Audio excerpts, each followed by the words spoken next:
स्वामी जी, आप हमेशा ये कहते हैं less oxygen supply is the main cause of all disease. जिन लोगों के शरीर में ऑक्सीजन की कमी होती है वो 9 से 10 घंटे की नींद के बाद भी झपकी लेते हैं। ऐसा लगता है कई बार तो कई कई दिनों तक उनकी नींद पूरी नहीं हुई है।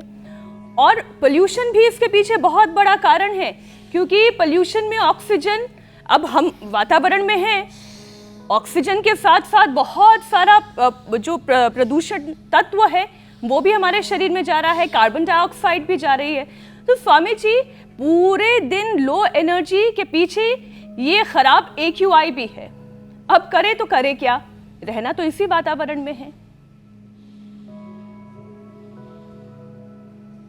तो देखो, ऐसा करना, एक कॉटन का ऐसा वो मास्क सा सिला लेना, नाक के ऊपर तक ऐसे लगा करके, और इसमें ही अनुलोम विलोम कर लेना।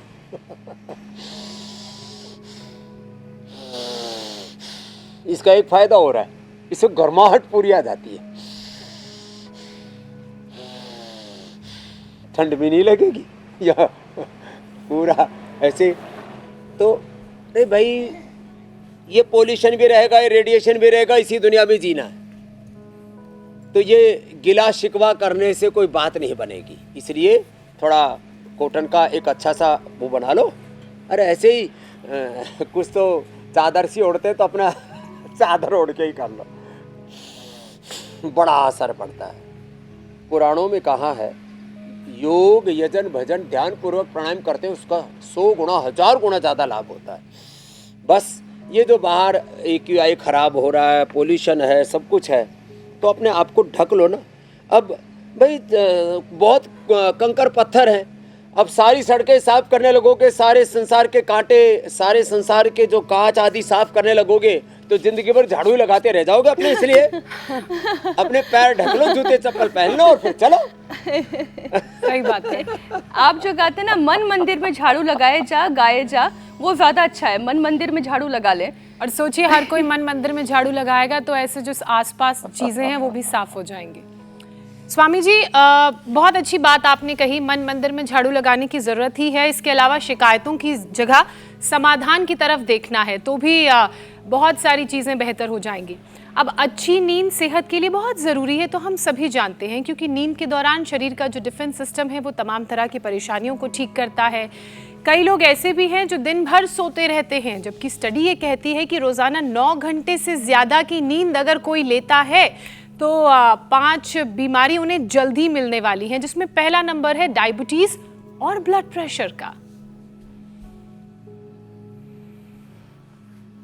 हाँ, ये आपने एकदम ठीक कहा कि भाई देखो, गाए जा भगवान की महिमा, गाए जा सुबह शाम इस मन मंदिर में, झाड़ू रोज लगाए जा, गाए जा प्रभु नाम की महिमा, गाए जा। कलयुग केवल नाम आधारा, कलयुग केवल योग आधारा, करत करत नर उतरहि पारा।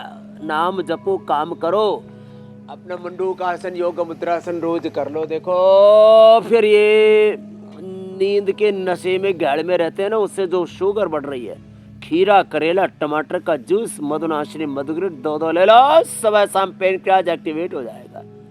और शुगर जनित जो कॉम्प्लिकेशंस है, साइड इफेक्ट्स है, एडवर्स इफेक्ट्स है, उनसे भी मुक्त हो जाएंगे। आंखों में दिक्कत है थोड़ा आई ग्रिट, कानों में दिक्कत है Ear Grit, brain nervous system में प्रॉब्लम है, न्यूरोपैथी है तो न्यूरोग्रिट इम्यूनोग्रिट अनुलोम विलोम बढ़ा लेना। लिवर किडनी पर बुरा असर आता है, रीनोग्रिट लिवोग्रिट ले लेना। डायबिटीज और डायबिटीज के कॉम्प्लिकेशंस को टाइप 1 हो, टाइप 2 हो, टाइप 3 डायबिटीज हो, और उसके कॉम्प्लिकेशंस को सबसे मुक्त कर देते हैं, पेन क्रियाज को पूरा एक्टिवेट कर देते हैं। एक तो ये मंडूकासन, जिनसे बन पाए उनसे योग मुद्रासन भी करा देते हैं, और साथ में पवन मुक्तासन उत्तान पादासन भी करा देते हैं, ये कपाल भाती के साथ। एक ये और दूसरा ये, तो एक तो मधुनाशिनी मधुग्रिट, तो ये इसके लिए शुगर के लिए। फिर बीपी के लिए मुक्तावटी, खाली पेट खाने के बाद बीपी ग्रिट, 3 दिन में बीपी नॉर्मल, और कुछ दिन में तो 100% बीपी को जड़ से खत्म कर देगा। बस खीरा करेला टमाटर का जूस शुगर में, और बीपी के लिए लौकी का जूस बताते हैं, जिनके कफ भी प्रकृति और वात भी हो शरीर में, तो फिर आप लौकी का सूप या सब्जी ले लेना। अब हमारे आहूजा साहब 80 साल के होने जा रहे हैं, रोज जो है लौकी का सूप पी लेते हैं। अब सर्दियों में ना बीपी है ना शुगर है, 80 साल की उम्र में लोग कहते हैं एज रिलेटेड प्रॉब्लम्स आती है। अरे क्यों आएंगी? ऐसे में सैकड़ों लोगों को जानता हूँ। माली देवी तो अब 125 साल की होने वाली है, जिनको पहले दिखाया था 115 से 20 के बीच पहुंच गए। अभी बात करूँगा उनसे। तो हमने लोगों की उम्र बढ़ा दी है। ड्रोसोफिला पर भी हमने, सी एलिगेंस पर भी और जेब्रा फिश पर भी प्रयोग कर लिया। अश्वगंधा, शतावर, अश्वशिला खिलाते। ओहो गजब के प्रयोग है साहब। तो अनिद्रा के कारण से बीपी बढ़ता है, शुगर बढ़ता है और हार्ट की प्रॉब्लम भी तो बढ़ती है। स्ट्रेस, एंजाइटी, डिप्रेशन भी बढ़ता है। और कुछ लोग तो इतने पगला जाते। पवन मुक्तासन, उत्तान पादासन थोड़ा लंबा करना, और हो सके तो ये हलासन ये भी एकदम बहुत ही अच्छा होता। बस जिनको बीपी की प्रॉब्लम है वो पवन मुक्तासन और मंडूकासन कर लिया, उसी से ही बात बन जाएगी। और इतना तो सभी कर ही सकते हैं ना। और ज़्यादा सोने से लोग मुटिया भी जाते हैं, उनको भी ठीक करना पड़ेगा आज। और वैसे भी सर्दी में लोग माल खूब खाते हैं। लड्डू चल रहे हैं साहब, जलेबी चल रही है, गजरेला चल रहा है, गाजर मौसम चल रहा है, ठंडा हो, गजरेला चल रहा है। स्वामी जी नींद भी खूब बढ़िया आती है। और रजाई में तो नींद का जो मजा है स्वामी दूध जी। उबल रहा है। शादियां भी बहुत हैं, शादियों में जलेबी, मूर्ति, कढ़ा हुआ दूध और ठोके जा रहे हैं और खुद ठुके पड़े हैं वजन से। स्वामी जी इसमें रजाई और कंबल को हम बाहर नहीं कर सकते हैं। उसमें जो सोने का मजा है स्वामी जी, कौन छोड़ना चाहेगा सुबह सुबह उठ के कि बाहर योग करने जाए। लेकिन जो आप कह रहे थे कि मोटापे की वजह से कई सारी बीमारियां हमें घेर लेती हैं। सुनाते हुसैन भाई, अब दोबारा आएंगे तब सुनाएंगे।